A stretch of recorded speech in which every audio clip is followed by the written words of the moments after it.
Hello students, good afternoon to all of you. आज हम लोग नया चैप्टर स्टार्ट कर रहे हैं, नेशनल इनकम। लास्ट क्लास पे हमने पढ़ा था circle flow of income. Circle flow of income में कुछ स्टूडेंट्स ने मुझे कमेंट्स किए थे कि जो सर्कल फ्लो ऑफ इनकम है जिसमें आपने फाइनेंस सेक्टर को इग्नोर किया है। तो मैं आपको बता देना चाहता हूँ कि जो फाइनेंस सेक्टर है वो हमारे सिलेबस का पार्ट नहीं है। हमारे सिलेबस में सिर्फ दो ही सेक्टर हैं for assumption as per CBSE syllabus. उसमें दो ही सेक्टर हैं, हाउस होल्ड सेक्टर और प्रोडक्शन सेक्टर। तो मैं आपको थोड़ा सा उसमें बता देता हूँ एक बार फिर से सर्कल फ्लो ऑफ इनकम, और फिर हम लोग नेशनल इनकम को आगे करेंगे। तो सर्कल फ्लो ऑफ इनकम में लास्ट क्लास में मैंने आपको बताया था कि जो सर्कल फ्लो है इसमें फॉर अजम्पशन हमारे पास दो सेक्टर हैं। मैं आपको रिपीट कर रहा हूँ सर्कल फ्लो ऑफ इनकम एक बार थोड़ा सा पहले इंट्रो जो लास्ट क्लास में किया था, फिर हम लोग नेशनल इनकम को आगे कंटिन्यू करेंगे। तो सर्कल फ्लो ऑफ इनकम,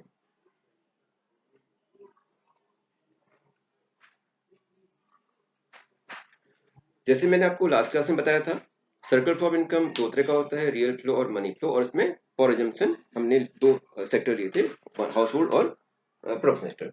तो एजम्पशन ये हमारे पास हाउस होल्ड सेक्टर था और दूसरा हमारे पास प्रोडक्शन सेक्टर था। हाउस होल्ड सेक्टर और प्रोडक्शन सेक्टर।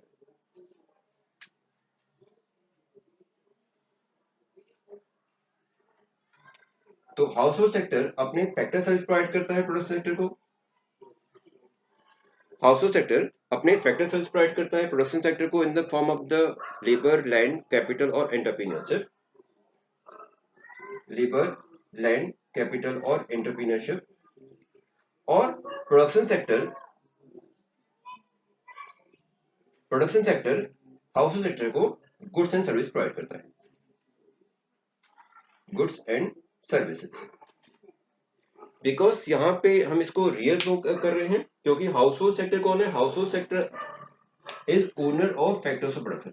जो हाउस होल्ड सेक्टर होता है वो owner of factors of production होता है। क्यों?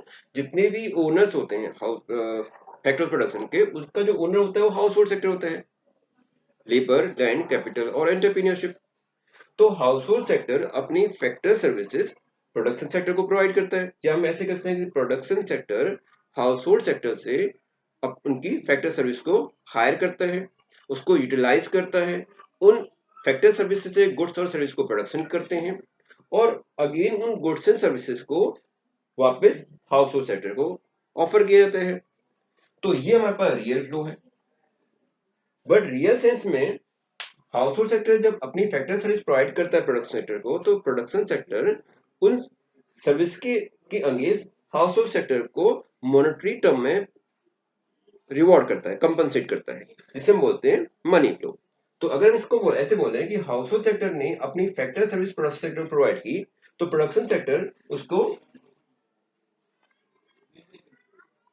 हाउस होल्ड प्रोडक्शन सेक्टर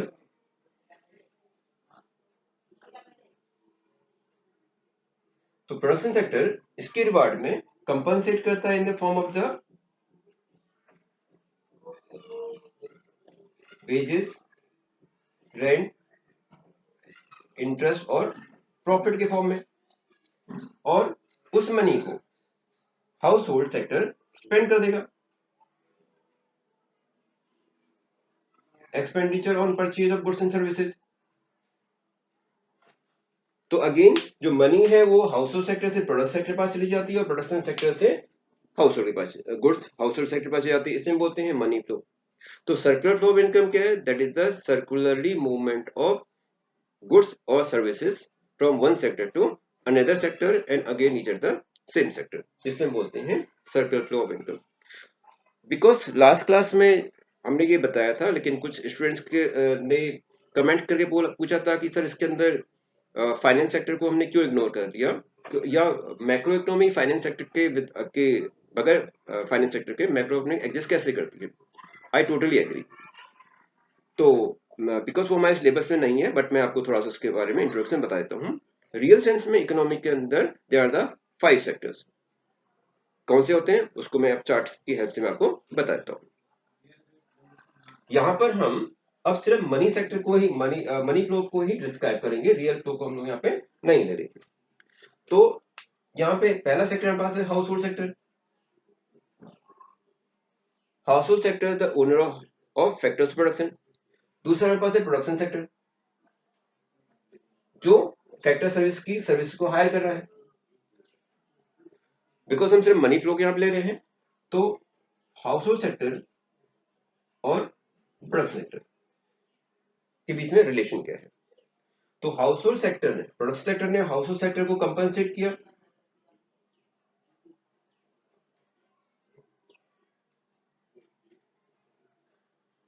जब हाउस होल्ड सेक्टर ने अपनी फैक्टर सर्विसेज प्रोवाइड की प्रोडक्शन सेक्टर को, तो प्रोडक्शन सेक्टर ने उस केसेस में हाउस होल्ड सेक्टर को कंपनसेट किया इन the form of the factor payment.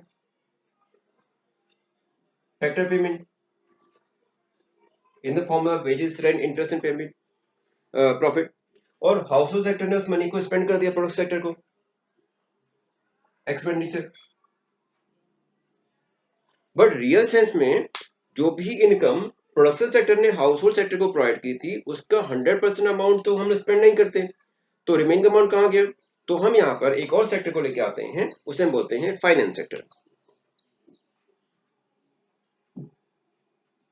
Finance sector एक और सेक्टर है, फाइनेंस सेक्टर। तो लेट प्रोडक्शन सेक्टर ने हाउस होल्ड सेक्टर को ₹1 लाख फैक्टर पेमेंट किया। प्रोडक्शन सेक्टर ने हाउस होल्ड सेक्टर को 1 लाख रुपीस का फैक्टर पेमेंट किया, लेकिन हाउस होल्ड सेक्टर ने जो गुड्स एंड सर्विस की डिमांड की, वो सिर्फ 90,000 रुपीस की है।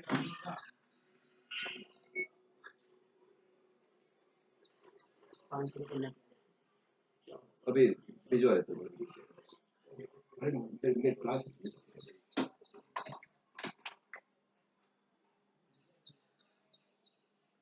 ओके, तो हाउस होल्ड सेक्टर ने प्रोडक्शन सेक्टर को 100% अमाउंट स्पेंड नहीं किया, तो रिमेनिंग 10,000 रुपीस कहाँ गया? तो उस अमाउंट को हाउस होल्ड सेक्टर ने फाइनेंस सेक्टर यानी बैंक्स, अजम से कहते हैं जो बैंक है, वहां पर सेविंग कर दी, राइट। तो अब प्रोडक्शन सेक्टर से हाउस होल्ड सेक्टर के पास गए 1 लाख रुपीस, लेकिन हाउस होल्ड सेक्टर ने स्पेंड किया सिर्फ 90,000 रुपीस का। यहाँ पर 9,000 रुपीस आए, तो प्रोडक्शन सेक्टर के पास 10,000 रुपीस का शॉर्टेज है। उस 10,000 रुपीस कहाँ गए? वो सेविंग हो गई। उस सेविंग को बैंकिंग सेक्टर से प्रोडक्शन सेक्टर बोरो कर लेता है, तो ये सेविंग है और ये यहां से बोरोविंग हो गई, ये बोरोविंग्स हो गई, राइट। तो अब अगेन जो हाउस होल्ड सेक्टर के पास जो एक्सेस मनी था, वो फाइनेंस सेक्टर के थ्रू प्रोडक्शन सेक्टर के पास वापस चला गया। तो ऐसे ही अगर प्रोडक्शन सेक्टर को कुछ एक्स्ट्रा मनी आती है प्रोडक्शन सेक्टर के पास, तो उस पैसे को भी प्रोडक्शन सेक्टर बैंक में सेविंग कर लेते हैं। सिमिलरली अगर हाउस होल्ड सेक्टर को कभी मनी की फाइनेंशियल नीड होती है, तो वो हाउस होल्ड बैंकिंग सेक्टर से यानी फाइनेंस सेक्टर से बोरोविंग कर लेते हैं, ये बोरोविंग्स हो गई। तो इस तरह से अगेन जो अमाउंट है, वो साइकिल है, वो अगेन कंप्लीट हो जाता है। Production sector, household sector और फाइनेंस सेक्टर। प्रोडक्शन सेक्टर ने फैक्टर पेमेंट किया हाउस होल्ड सेक्टर को, हाउस होल्ड सेक्टर ने वो मनी प्रोडक्शन सेक्टर को पे कर दिया for purchase goods and services. जो डिफरेंस है, उस डिफरेंस को हाउस होल्ड सेक्टर ने बैंक्स में डिपॉजिट किया, बैंक से उस मनी को प्रोडक्शन सेक्टर ने बोरो कर लिया। अगर प्रोडक्शन सेक्टर के पास कुछ एक्सेस मनी है, तो वो बैंकिंग सेक्टर में डिपॉजिट कर देंगे, और अगर हाउस होल्ड सेक्टर कुछ फाइनेंशियल नीड है, तो वो बैंक सेक्टर से मनी को बोरो कर देंगे, राइट। अब हम एक और यहाँ पर सेक्टर लेके आ रहे हैं, वो हमारे पास है गवर्नमेंट सेक्टर।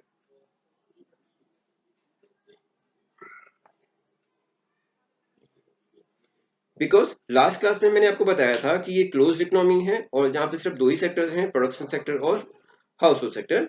वहाँ पे बैंकिंग और गवर्नमेंट एग्जिस्ट नहीं करते थे, बिकॉज वो क्लोज्ड इकोनॉमी है। बट अभी मैं आपको थोड़ा सा इसमें डिटेल में बताता हूँ, क्योंकि लास्ट क्लास में जो आपके जो डाउट्स थे उसको मैं क्लियर कर लेता हूँ, ऑल्दो ये हमारे सिलेबस का पार्ट नहीं है, just for your knowledge. Government sector, household sector और गवर्नमेंट सेक्टर का क्या रिलेशन है, प्रोडक्शन सेक्टर और गवर्नमेंट सेक्टर का क्या रिलेशन है। House hold sector government sector को टैक्सेस पेमेंट करते हैं, इन टैक्सेस को बोलते हैं डायरेक्ट टैक्स। इन्हें बोलते हैं डायरेक्ट टैक्सेस। तो house hold sector government sector को अपनी इनकम पे टैक्सेस पेमेंट करते हैं जिसे हम डायरेक्ट टैक्सेस बोलते हैं। और similarly government sector household sector को भी कुछ पेमेंट करते हैं जिसे बोलते हैं ट्रांसफर पेमेंट। ट्रांसफर पेमेंट, ये ट्रांसफर पेमेंट होगी।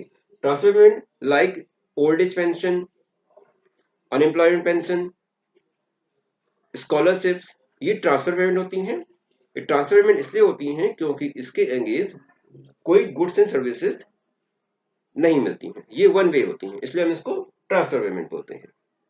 तो हाउस होल्ड सेक्टर ने अपनी इनकम पर गवर्नमेंट को डायरेक्ट टैक्सेस पेमेंट किए, direct taxes like income tax, wealth tax etcetera, और गवर्नमेंट ने हाउस होल्ड सेक्टर को ट्रांसफर पेमेंट किया। अब relation between production sector and government. Production sector government को भी टैक्सेस पेमेंट करते हैं, इन्हें बोलते हैं कॉर्पोरेट टैक्स।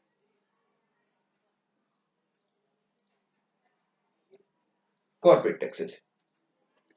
और गवर्नमेंट भी प्रोडक्शन सेक्टर को कुछ प्रोवाइड करती है जिसे हम बोलते हैं सब्सिडीज। इसको हम कॉर्पोरेट टैक्सेस या इनडायरेक्ट टैक्स बोल सकते हैं, राइट। तो प्रोडक्शन सेक्टर गवर्नमेंट को टैक्सेस पेमेंट करती हैं और गवर्नमेंट प्रोडक्शन सेक्टर को सब्सिडीज प्रोवाइड करते हैं। तो अगेन ये एक सर्कुलर फ्लो हो गया। अब अगेन हम एक और सेक्टर को लेके आते हैं जिसे हम बोलते हैं rest of world. Rest of world, rest of world क्या है? ये हमारी डोमेस्टिक टेरिटरी से रेस्ट है, means all countries other than India, या all countries other than the domestic country known the rest of world. जितनी भी अदर कंट्रीज होती हैं other than the domestic country known the rest of world, उनका relation क्या होता है? Rest of world के साथ हम इंपोर्ट और एक्सपोर्ट करते हैं। तो production sector rest of world को गुड्स एक्सपोर्ट करता है। से इंडिया की बात करते हैं तो इंडिया रेस्ट ऑफ वर्ल्ड या अदर कंट्रीज को गुड्स एंड सर्विस को एक्सपोर्ट करता है, और रेस्ट ऑफ वर्ल्ड के साथ हम गुड्स सर्विस को इंपोर्ट करते हैं। तो इस तरह से हमारा रेस्ट ऑफ वर्ल्ड के साथ में भी इंपोर्ट एक्सपोर्ट का रिलेशन होता है। जब हम अदर कंट्रीज को गुड्स एक्सपोर्ट करते हैं तो उस एक्सपोर्ट के बदले में हमें रेस्ट ऑफ वर्ल्ड से कुछ अमाउंट मिलता है जिसे हम बोलते हैं एक्सपोर्ट रिसीट्स। एक्सपोर्ट रिसीट्स, ये हमें एक्सपोर्ट रिसीट्स मिले हैं।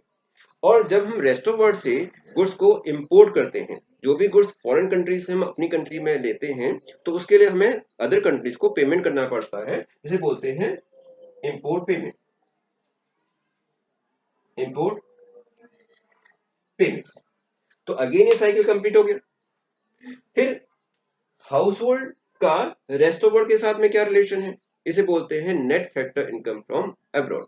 यानी household sector rest of world को भी कुछ सर्विस प्रोवाइड करता है, जैसे कि हमारी कंट्री से बहुत सारे लोग अदर कंट्रीज में जाकर के वर्क करते हैं, और बहुत सारी फॉरेन कंट्रीज के लोग हमारी कंट्री में आकर के वर्क करते हैं।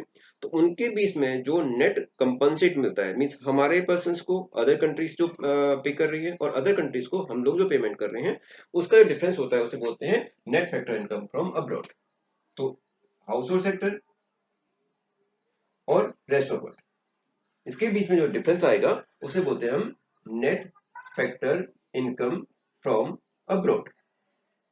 तो इस तरह से हमारे पास यहाँ पे 5 सेक्टर्स हो गए, house hold sector, production sector, financial sector यानी बैंक्स, गवर्नमेंट सेक्टर और रेस्ट ऑफ वर्ल्ड। ये जो साइकिल है, सर्कल ऑफ इनकम, ये एक कॉम्प्लेक्स और रियल फिनोमिना है, मींस रियल वर्ल्ड में यही सेक्टर एग्जिस्ट करता है जिसमें ये डिफरेंट सेक्टर्स होते हैं। ये एक बहुत कॉम्प्लेक्स सिस्टम है जिसमें हम इसको ओपन इकोनॉमी बोलते हैं, बिकॉज बट हमारे सिलेबस में ओपन इकोनॉमी जो सर्कल ऑफ इनकम को एक्सप्लेन करने के लिए है, वहां पे हमारे पास क्लोज इकोनॉमी है, जिस क्लोज इकोनॉमी के अकॉर्डिंगली हमारे पास सिर्फ 2 ही सेक्टर हैं, बट रियल टर्म में ये सेक्टर, ये साइकिल एप्लीकेबल होता है।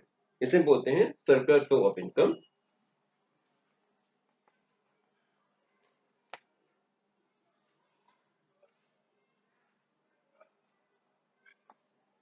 Circular flow of income open economy. ये ओपन इकोनॉमी में है।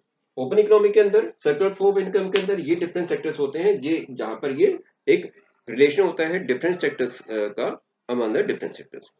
तो आई होप आपकी जो क्वेरीज थी वो क्लियर हो गई हैं, जो आपने लास्ट क्लास के बिहाफ में जो आपने मुझे कमेंट्स किए थे कि सर इसका जो सर्कुलर फ्लो है वो क्लियर नहीं है मैक्रो इकोनॉमी के अकॉर्डिंगली, तो उसको मैं यहाँ पे आपको मैंने कंप्लीट कर दिया। But exam point of view से आपको ये नहीं बताना है, वहां पे आपको सिर्फ टू सेक्टर इकोनॉमी को ही एक्सप्लेन करना है, जहाँ पे आपको हाउस होल्ड सेक्टर और प्रोडक्शन सेक्टर को ही एक्सप्लेन करना है, उनकी भी जनरेशन करना है। तो वहां पे आपको सर्कल फ्लो ऑफ इनकम में दो सर्कल हैं आपके पास, मनी फ्लो और real flow. Money flow, monetary flow of income, monetary flow of income from one sector to another sector, और रियल फ्लो मीन्स होता है real flow of income, real flow from one sector to another sector या various sector and again niche in the same sector. ये complex economy के बारे में है, जहाँ पर ओपन इकोनॉमी है, और जो पहली क्लास में मैंने डिस्कस किया था हाउस होल्ड और प्रोडक्ट सेक्टर का, वो क्लोज इकोनॉमी के बारे में।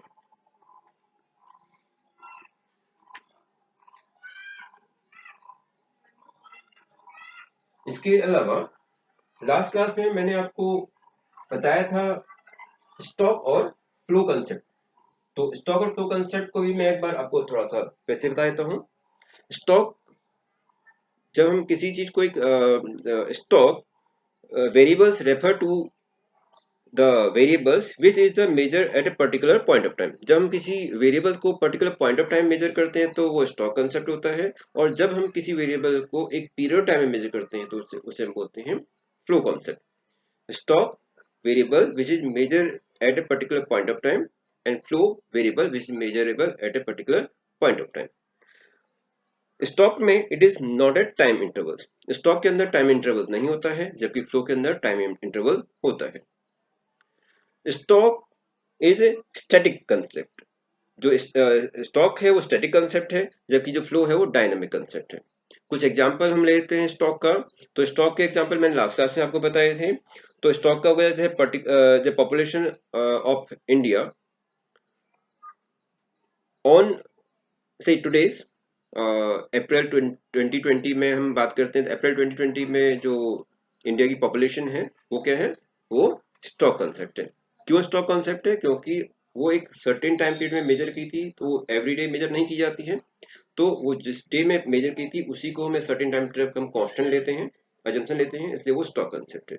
Why the national income is a flow concept. National income flow concept इसलिए है क्योंकि उसको हम एक पीरियड टाइम मेजर करते हैं, से 2019 2020। तो 2019 और 2020 के बीच का जो एक इंटरवल होगा उसको हम नेशनल इनकम बोलते हैं, और वो पीरियड टाइम है। Total number of the cars manufacture in 2020 is a stock concept, क्योंकि वो ऑलरेडी प्रोड्यूस हो चुकी हैं, तो वो या किसी पर्टिकुलर पॉइंट ऑफ टाइम में कितना स्टॉक हमारे पास है, वो स्टॉक कंसेप्ट है। इसके अलावा water in a tank at 5 PM, 5 PM में वाटर इन टैंक, तो यहाँ पे हमने टाइम दिया है 5 PM, तो 5 PM स्टैटिक है, तो ये स्टॉक है। और दूसरे water in a tank between morning 5 AM to till 5 PM, तो यहाँ पे पीरियड हो गया, तो यहाँ पास फ्लो कंसेप्ट है। तो आई होप ये आपको क्लियर हो गया होगा। तो अब हम लोग नेक्स्ट चैप्टर में मूव करते हैं। नेक्स्ट चैप्टर हमारे पास है नेशनल इनकम। नेशनल इनकम बहुत इंपॉर्टेंट चैप्टर है, कंपेरेटली ये थोड़ा लेंथी चैप्टर है, तो इसको आप बहुत ध्यान से समझिए, देखिए। तो हम लोग आज स्टार्ट करते हैं नेशनल इनकम। तो first of all national income में डेफिनेशन लोग करते हैं, नेशनल इनकम होता क्या है।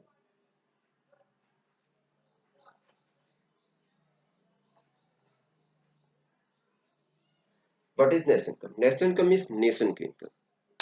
किसी भी नेशन की इनकम को जो एक पर्टिकुलर पीरियड टाइम में मेजर की जाती है, से 1 ईयर, तो एक साल में जो भी final goods and services economy ने प्रोड्यूस की हैं एक नेशन के अंदर, उसको हम बोलते हैं national income. All final goods and services produced by normal resident of a country in one accounting year is known the national income. Final goods service, तो जो गुड्स एंड सर्विस हम प्रोड्यूस करते हैं वो रियल टर्म होती हैं, से हमने प्रोडक्शन किया वीट का, कार का, क्लोथ्स का, टेलीविजन का, कंप्यूटर्स का, हाउसेस का, चेयर्स का, मोबाइल फोन्स का, तो ये सभी हमारे पास जो गुड्स हैं ये हमारे पास रियल टर्म में होती हैं, तो ये हमें कहलाती हैं फाइनल गुड्स एंड सर्विसेज। और उन फाइनल गुड्स एंड सर्विस की जो मनी वैल्यू होती है वो हमारे पास national income in monetary term होती है। तो नेशनल इनकम हमारे पास रियल टर्म में जब हम उसको गुड्स एंड सर्विस के फॉर्म में मेजर करते हैं, और जब उस गुड्स एंड सर्विसेज की मॉनेटरी वैल्यू निकालते हैं तो उसे बोलते हैं national income monetary term.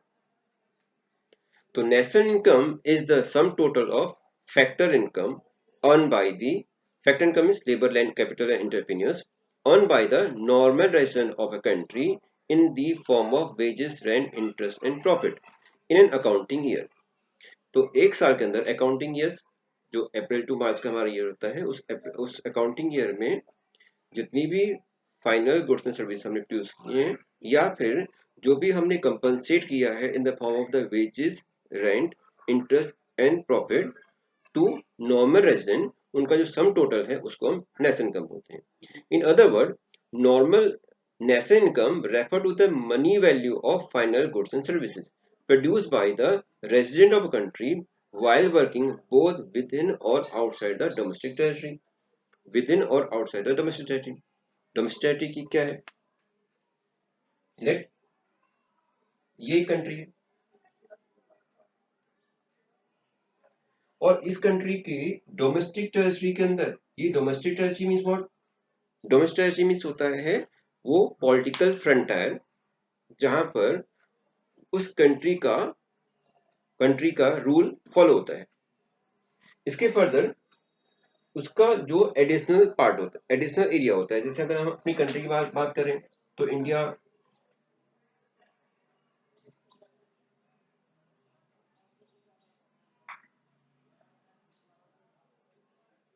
Net, ये हमारी कंट्री का पार्ट है। और इसके फर्दर जो वाटर माइंस होते हैं ये भी हमारी डोमेस्टिक टेरिटरी होती है, क्योंकि इसके अंदर हमारी कंट्री का रूल फॉलो होता है। तो डोमेस्टिक टेरिटरी, इसके फर्दर हम लोग अभी फर्दर हम आगे डिस्कस करेंगे डोमेस्टिक टेरिटरी क्या होती है। तो कंट्री के अंदर या इसके फर्दर कंट्री के आउटसाइड में, कंट्री के बाहर भी जो हमारी कंट्री के बाहर जो नॉर्मल रेजिडेंट्स हैं उन्होंने जो अर्न किया था इनकम, उस सभी इनकम का सम टोटल जो होता है उसको हम नेशनल इनकम बोलते हैं। मैं एक बार फिर से रिपीट कर लेता हूँ, national income, national income is the sum total of factor income earned by the normal resident of a country in the form of wages, rent, interest and profit।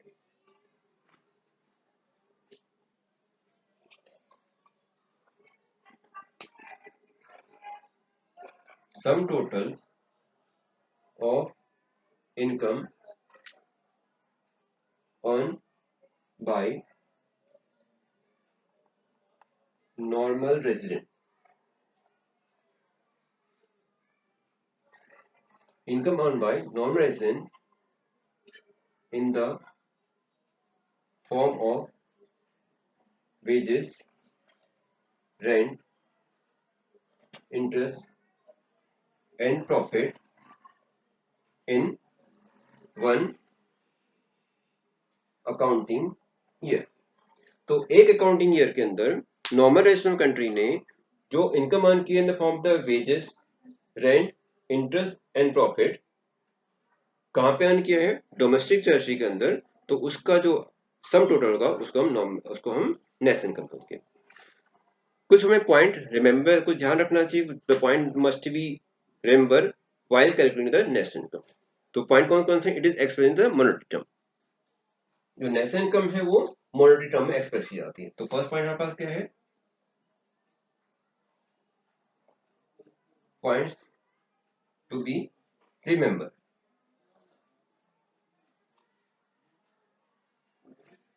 Points to be remember, it is express in monetary term. तो first क्या point है? It it is express in monetary term।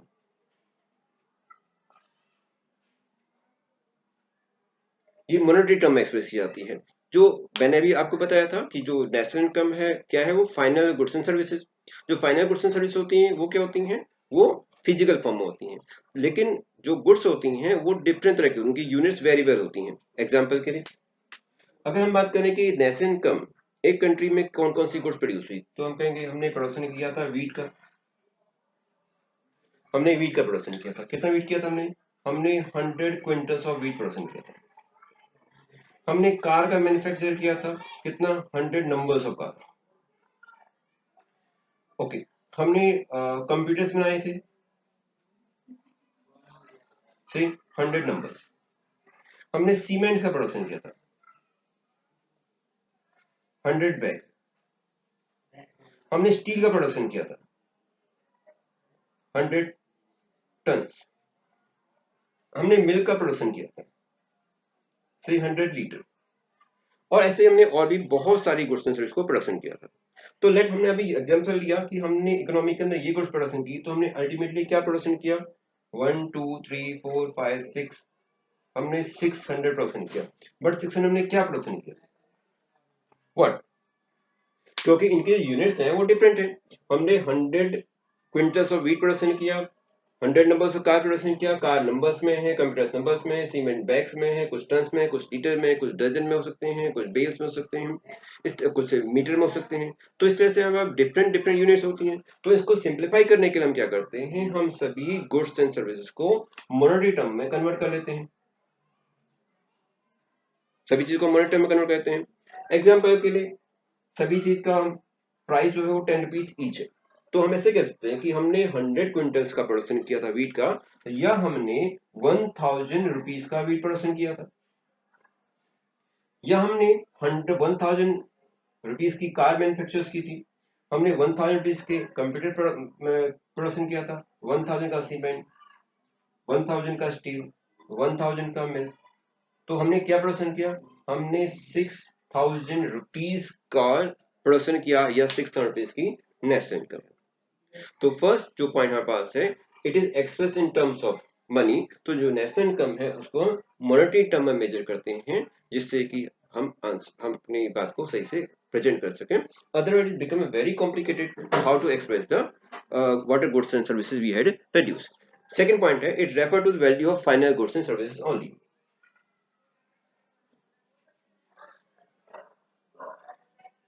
Second point, only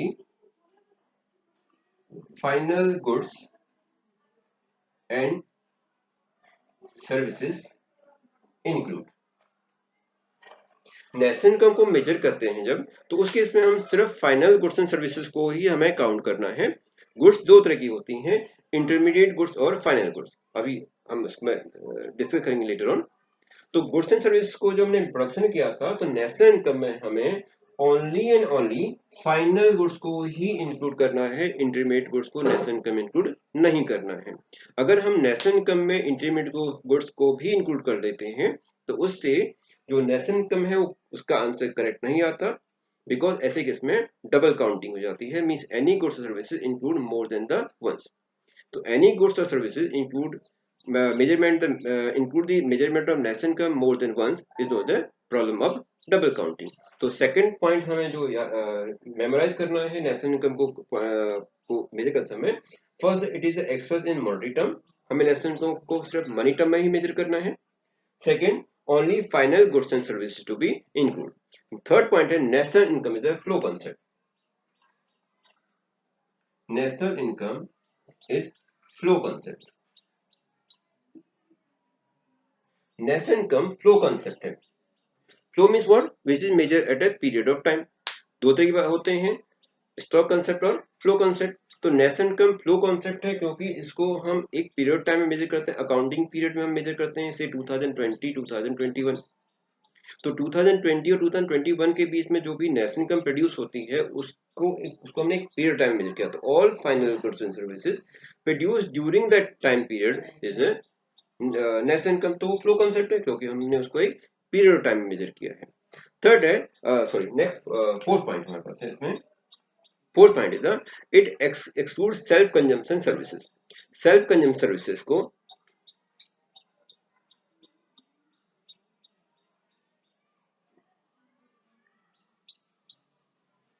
self consumption services. Exclude, जो self consumption services है उसको हमें national income में include नहीं करना है। सेल्फ कंजम्पशन सर्विसेज कौन सी होती हैं? Self consumption services like the house wife services, या एक टीचर ने अपने घर में अपने बच्चों को पढ़ाया है, उसके के बिहाफ में कुछ भी रिवॉर्ड नहीं मिलता, कुछ बदले में हमें नहीं मिलता, ये वन वे ट्रांसफर होती हैं। तो सेल्फ कंजम्पशन सर्विस को नेशनल इनकम में मेजर नहीं करते हैं। The reason is there is no statistical data available, क्योंकि इसके कोई स्टैटिस्टिकल डेटा अवेलेबल नहीं होते। Doctor is nursing their own child, तो उसके बदले में कुछ रिटर्न नहीं मिल रहा। तो ऐसा कोई भी सर्विसेज जिसके बिहाफ में कोई रिवॉर्ड नहीं मिलता, जो वन वे सर्विस होती हैं, उसको हम बोलते हैं self consume services. Self consume services not to be included in the measurement of net income. Next point, it exclude sale and purchase of secondary goods, second goods sorry, sale and purchase of second hand goods also not include the measurement of net income. Second hand goods कौन सी होती हैं? वो सभी goods जो already किसी past time में goods produce हो जाती हैं, उसको हमें रीसेल कर रहे हैं, तो उसको हमें नेशनल इनकम में इंक्लूड नहीं करना है। एग्जाम्पल के लिए मेरे पास एक कंप्यूटर है जो मैंने कुछ साल पहले परचेज किया था। अब अगर उस कंप्यूटर को मैं रीसेल कर देता हूँ, तो उस केसेस में जो रीसेल के बिहाफ में मुझे कुछ मनी मिलती है, उसको नेशनल इनकम में इंक्लूड नहीं करेंगे। Sale and purchase of the old car, you sell your newspaper after you use the newspapers, तो हम उसको जब स्क्रैप में सेल करते हैं, क्योंकि उसके बिहाफ में स्क्रैप में सेल करने के बिहाफ में हमें कुछ ना कुछ रिटर्न मिलता है, तो उसको हमें नेशनल इनकम में इंक्लूड नहीं करना है, बिकॉज वो सेकेंड हैंड गुड्स है। The value of such goods already include in the national income when those goods are produce. उन सभी गुड्स को हम ऑलरेडी नेशनल इनकम में इंक्लूड कर चुके होते हैं उन दैट ईयर जब वो गुड्स प्रोड्यूस होती हैं, इसलिए उन गुड्स को हमें नेशनल इनकम में अगेन इंक्लूड नहीं करना। Sale and purchase of second goods not include in the estimation of national income. It include the net factor income from abroad. Sale and purchase of second hand good not include 6 point है net factor income from abroad. Net factor income from abroad include net factor income from abroad. जो है factor income, net factor means होता है the factor income what we earn and net factor income what we paid to foreigners and receive from foreign countries, rest of world से जो हमें मिला है, उसका जो नेट डिफरेंस होता है उसको हमें नेशनल इनकम इंक्लूड करना है। Remember, net factor of income जो है वो पॉजिटिव हो सकती है, नेगेटिव हो सकती है, या जीरो होती है, उसको हम लेटर ऑन डिस्कस करेंगे। मैं आपको एक रिक्वेस्ट करता हूँ कि प्लीज सब्सक्राइब दिस चैनल और इसको लाइक भी जरूर कीजिए, जिससे कि आपको इसके जितने भी अपकमिंग वीडियोस हैं वो आपको मिलते रहेंगे। मैं आपको पूरा मैक्रो इकोनॉमिक्स कराऊंगा, जो आपके फाइनल एग्जाम्स में जो है बहुत हेल्पफुल रहेगा। इसमें it is very very important, so please subscribe and bell icon को जरूर प्रेस कीजिए। ओके, नेक्स्ट पॉइंट हमारे पास है कि इलीगल एक्टिविटीज, कोई भी इलीगल एक्टिविटीज या इलीगल फॉर्म में रिसीव होने वाले इनकम को नेशनल इनकम इंक्लूड नहीं करते हैं। जैसे स्मगलिंग है, smuggling is not include in the national income because वो इलीगल एक्टिविटीज है।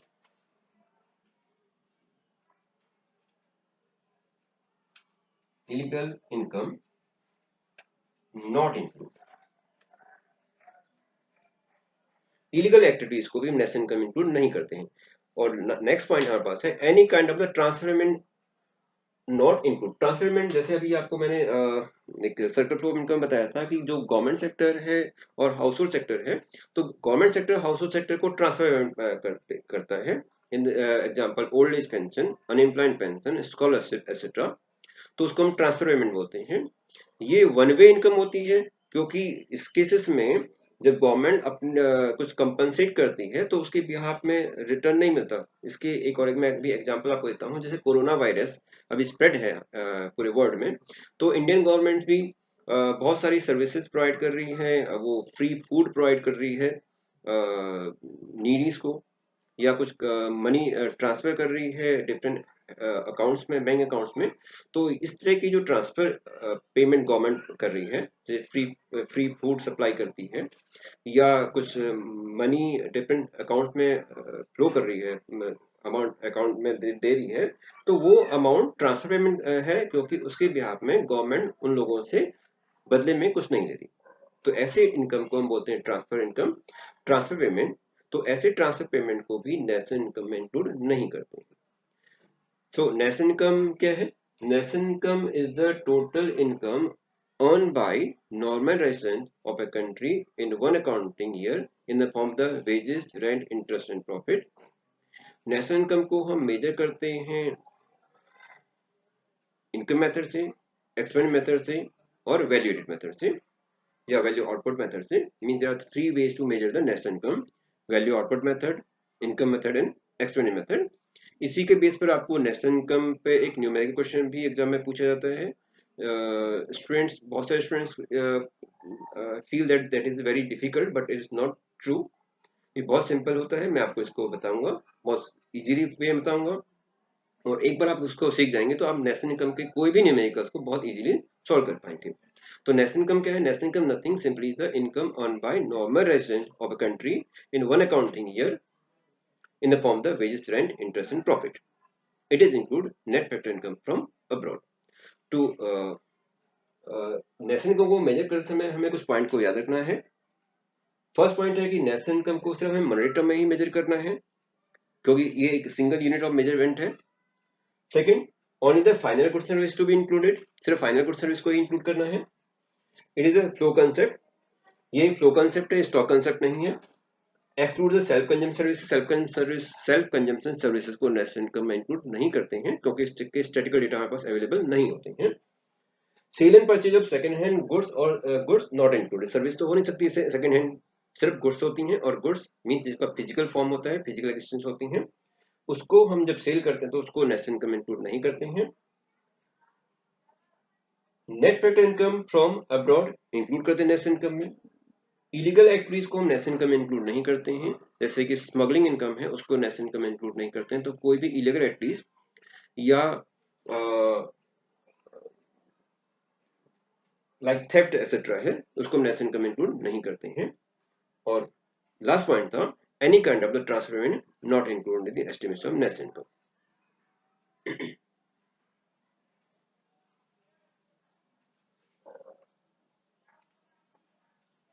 अभी मैंने आपको बताया है कि नेशनल इनकम में हम सिर्फ फाइनल गुड्स को इंक्लूड करते हैं, इंटरमीडिएट गुड्स को इंक्लूड नहीं करते हैं। तो व्हाट इज फाइनल गुड्स और what is intermediate goods?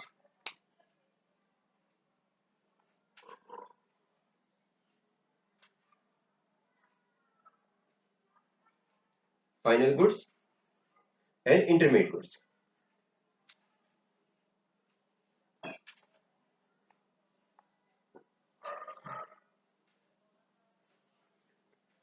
Final goods and intermediate goods.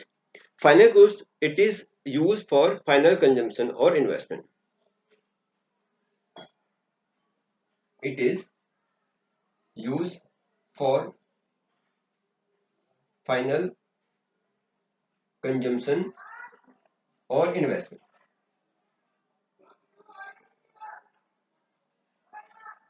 It is use for final consumption और इन्वेस्टमेंट, मीन्स ये हमारे पास या तो फाइनल कंजम्पशन के लिए होता है या इसको इन्वेस्टमेंट करने के लिए होता है। इन्वेस्टमेंट का से यहाँ पर मतलब शेयर्स या डिबेंचर में इन्वेस्टमेंट नहीं है।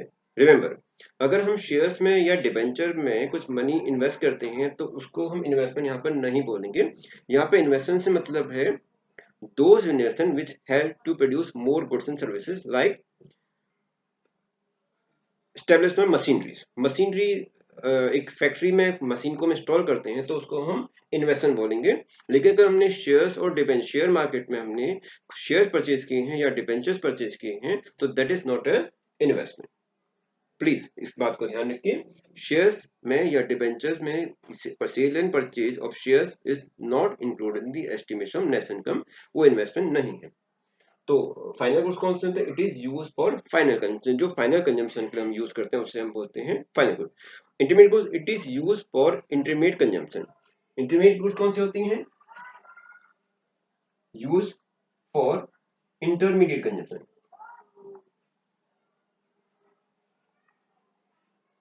Intermediate consumption, intermediate consumption means वो ऐसा कंजम्पशन जो किसी और गुड्स को प्रोड्यूस करने के लिए यूज होता है। जैसे एग्जांपल के लिए अगर हमें कर्ड बनाना है तो milk use for making a curd is an intermediate goods, right. ऐसे ही फर्नीचर बनाने के लिए जो भी हमने वुड यूज किया है तो वो इंटरमीडिएट गुड्स है। किसी दूसरी गुड्स को मैन्युफैक्चर करने के लिए जो हमने रॉ मटेरियल यूज किया है उसको हम इंटरमीडिएट गुड्स बोलते हैं। फाइनल गुड्स जो फाइनल कंजम्पशन के लिए यूज करते हैं, इंटरमीडिएट गुड्स जो किसी और गुड्स को बनाने के लिए हम मैन्युफैक्चर करने के लिए यूज करते हैं। तो final goods it is use for final consumption, intermediate good it is use for intermediate consumption means further production. Second, final goods it have final demand. जो इंटरमीडिएट गुड्स है इसकी फाइनल डिमांड होती है, यह हम इसको बोलते हैं इसके डायरेक्ट डिमांड होती है।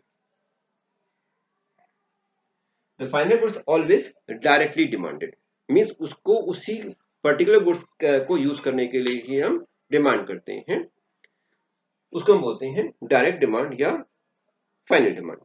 Intermediate good it has the derived demand. Derived demand, derived demand,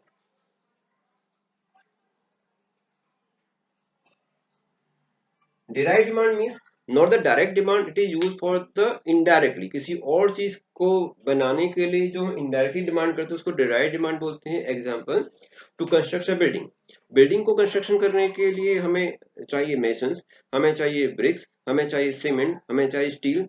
तो हम स्टील की डायरेक्ट डिमांड नहीं कर रहे हैं, हम डिमांड कर रहे हैं हाउसेस की, लेकिन डिमांड ऑटोमेटिक किसी की अराइज हो रही है, मेसन्स की, ब्रिक्स की, सीमेंट की। तो ऐसी डिमांड को बोलते हैं डिराइव्ड डिमांड। तो फाइनल गुड्स की डिमांड डायरेक्ट होती है, इनडायरेक्ट गुड्स की डिमांड डिराइव्ड होती है। Third point, it is outside the production boundary. जो फाइनल गुड्स होती हैं it is outside the production boundary.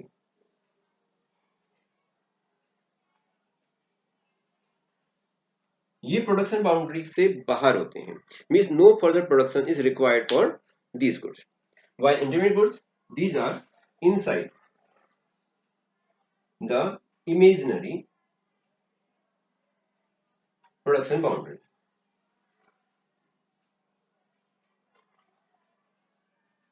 This is inside the production boundary.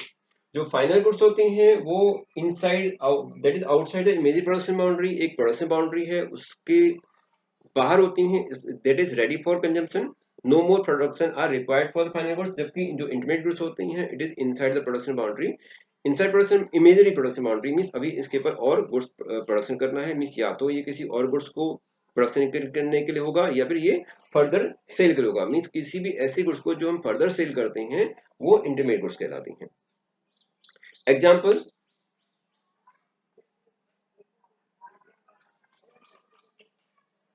Example sugar used